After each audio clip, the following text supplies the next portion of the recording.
I want to bring him back. Matthew Dowd and Basil Smikle. Energy, Basil. Lots of enthusiasm from this crowd. Is this the guy that Democrats had hoped to see at that debate last night? Oh, absolutely. I'm sure that Democrats saying, where was this guy last night when we really needed him to shine on that stage? When you're in a debate situation like that, you want to convince voters that you're going to fight for them. And because Joe Biden has always campaigned on his empathy, you wanted to see some of that empathy come out in a lot of the rhetorical turns that would have pushed potentially Donald Trump on his heels and called out the discrepancies in their records. But you didn't get that last night.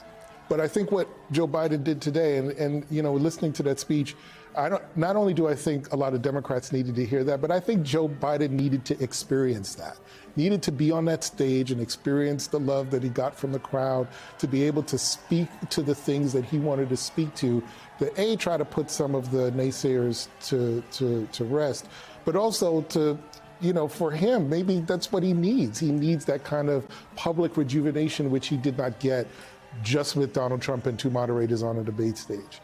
So having said that, I think his main point today is the main point that a lot of the surrogates have been saying since last night, which is that regardless of that performance, the existential threats that Democrats have been talking about before that debate still exist. And this isn't a choice between, this is a choice between Donald Trump and Joe Biden. So what are you going to do, right? Are you just going to sit home, or are you going to actually make the choice that, you know, is in furtherance of democracy and not a choice to end it? Matthew, if you want to be on the other side of this, you can say, okay, that was a good speech, but it came off a teleprompter. Okay, enthusiastic crowd, but a crowd that a good campaign would have put together anyway, but that was particularly important today. Also, a lot more people saw the debate last night than just watched this on television. However, let me play for you a key part of Joe Biden not avoiding it, but directly taking on the elephant in the room. Here it is. I know I'm not a young man. State the obvious. Well, I know.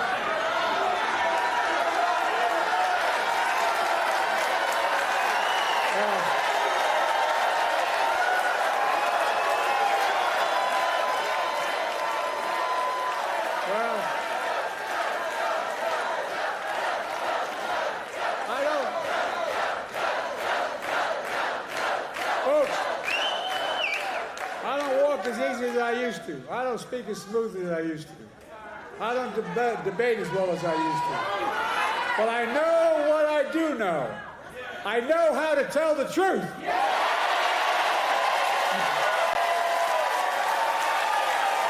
I know right from wrong.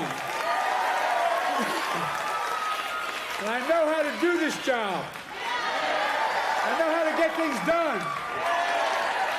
I know, like millions of Americans know, when you get knocked down, you get back up. Matthew Dowd, the president woke up in a big hole this morning, in a big hole with the nation's voters, in a big hole with his party. Having said that, is the guy you just saw there someone who may be able to dig his way out of that? Well, I'm glad you played that line. That's what we call in the political business the money line. I mean, I thought that was the best, most important line of the entire speech. I actually, and we've had this conversation, I actually thought that should have been his exact tact last night, that give people a permission structure to say, yeah, I'm old. Yeah, I don't speak as well. Yeah, I don't walk as well. But dang it, I tell the truth and I fight for you in the course of this. He didn't say that last night. Now, today was much better, but as you pointed out, the problem is, and again, we talked about this, last night was a very, very important moment. Tens of millions of people were watching last night, and both candidates walked in with preconceptions, negative and positive in that. And the problem about last night was that Joe Biden reinforced the negative perceptions of him being too old, not being able to put sentences together, and all of that. Donald Trump didn't do anything out of the norm. Everybody that watched Donald Trump knows that's who Donald Trump is. He's a liar and all of that. And even with a great speech today, which I think is a good start, he needs many, many, many more of those, and he needs many, many, many surrogates in the course of this. But Joe Biden's going to take a hit from last night, in my view, of the course of this. I watched a not as a bad performance when I was working for George W. Bush in the first debate against John Kerry, and we lost 4 points in a week. The problem today versus then is back in 2004, there was a vice presidential debate and another presidential debate within 10 days of that poor performance. There is not another presidential debate scheduled for 75 days. That's 75 days while most people's in the country's perceptions are going to be driven by what happened last night, not by what he's talking about in North Carolina today. And that's a huge, huge problem. And though he, I think, calmed some nerves with the speech today and his activities in the aftermath of the debate, I think the next thing you're going to see, if we see it, is if there is a 2 or 3 or a 4-point drop in the polls where Donald Trump takes a pretty solid but small lead going in, then I think you're going to see the chorus again raise their voices and say, can we take a chance in this perilous, perilous moment of American history and have Joe Biden as the nominee running against Donald Trump, who's an existential threat in most people's minds to democracy? Can we take that chance? I think maybe what just happened today paused that conversation to a degree. But I think if polls start dropping in the course of this, it's going to be raised again. And you got to figure out as a campaign how to fix it. Joe Biden can only control his performance, right? Having said that, the campaign can put him in places and in the number of places to help him to succeed, right? A lot of folks are suggesting already today he needs to get out there. He needs to do what we just saw right now, week after week after week after week. Can he sustain that? Can he show that he's able to do that? And maybe just pick a message with which Matthew picked up on. He just said America itself is at stake. He said Donald Trump will destroy democracy. I will defend it. And then he went into the most lies at a debate.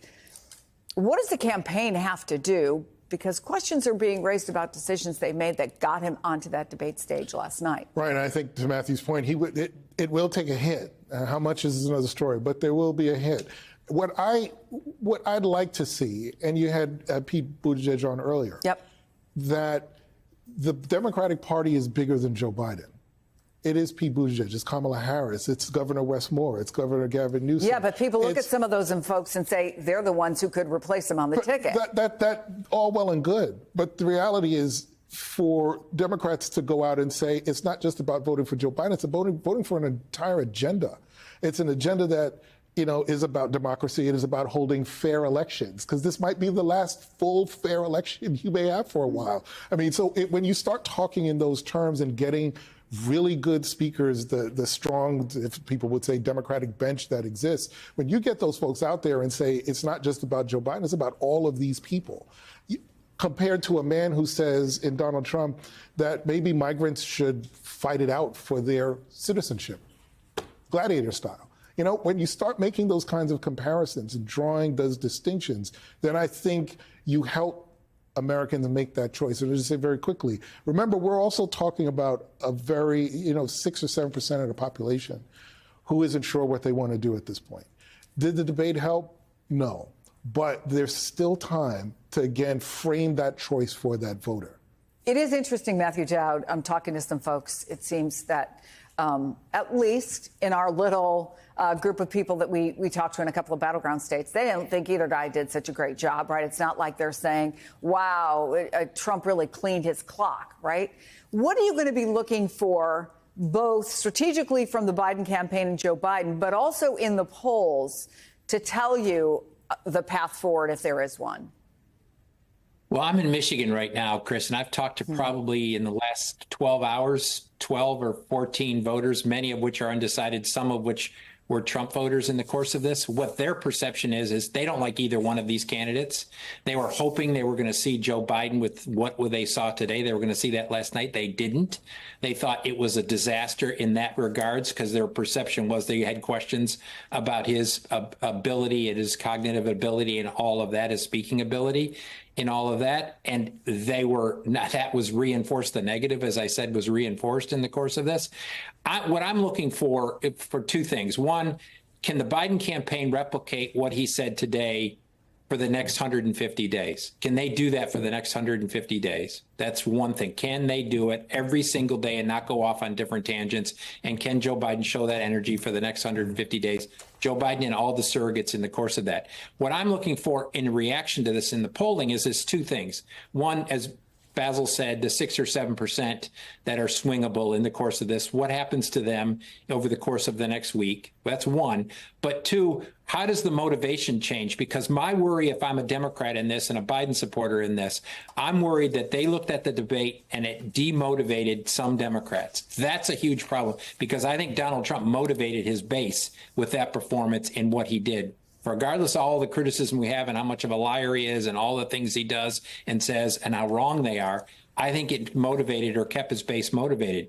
I worry that when we look at these polls in the next week or so, there may be a shift among undecideds or swing, but more importantly, there may be some demotivation of the Democratic base, and that's a problem. Matthew Dowd, Basil Smikle, thank you both. Hey there, MSNBC fans. I'm Luke Russert, and be sure to join me, Rachel Maddow, Jen Psaki, Lawrence O'Donnell, Steve Kornacki, Joy Reid, and many more September 7th in Brooklyn, MSNBC Live Democracy 2024. Click on the link for ticket information. We will see you there.